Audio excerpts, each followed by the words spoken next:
Nangyari ito noong mahal na araw, taong 2019. Sa probinsya ng lola ko sa Quezon, kilala ang barangay namin sa prosesyon tuwing Biyernes Santo. Pero kakaiba sa amin, may isang imaheng sinasama sa prosesyon na hindi mo makikita sa ibang simbahan. Itim ang kulay ng rebultong yun. Hindi dahil sunog o luma. Ibang klaseng itim. Parang anino na may hugis. Ang tawag ng matatanda, itim na santo. Sabi nila, dinala raw ito mula sa isang lumang simbahan na nasunog noon. Pero ito lang ang natirang buo.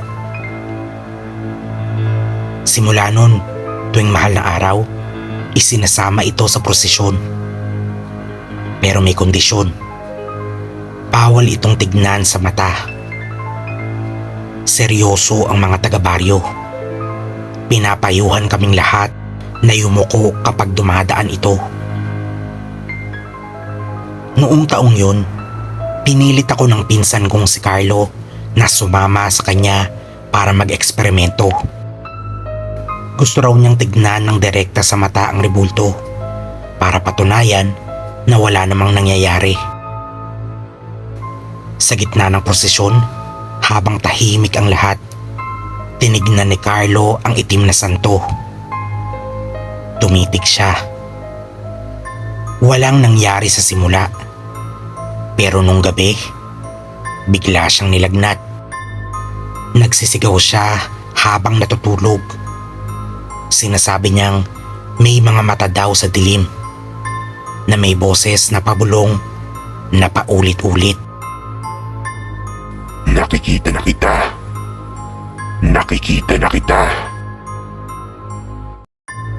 Kinabukasan, Sabado de Gloria, nawala ng malay si Carlo.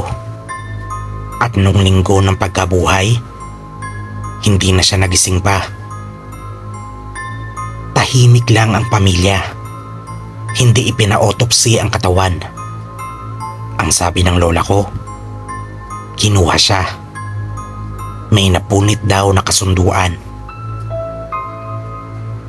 Simula nun, hindi na isinama ang itim na santo sa prosesyon. Ang sabi ng pare, nawala raw ito sa lumang imbakan. Pero may isang matandang babae na nagsabing nakita niya ito hating gabi sa may lumang kampanaryo. Nakatingin, naghihintay ng susunod na makikipagtitigan.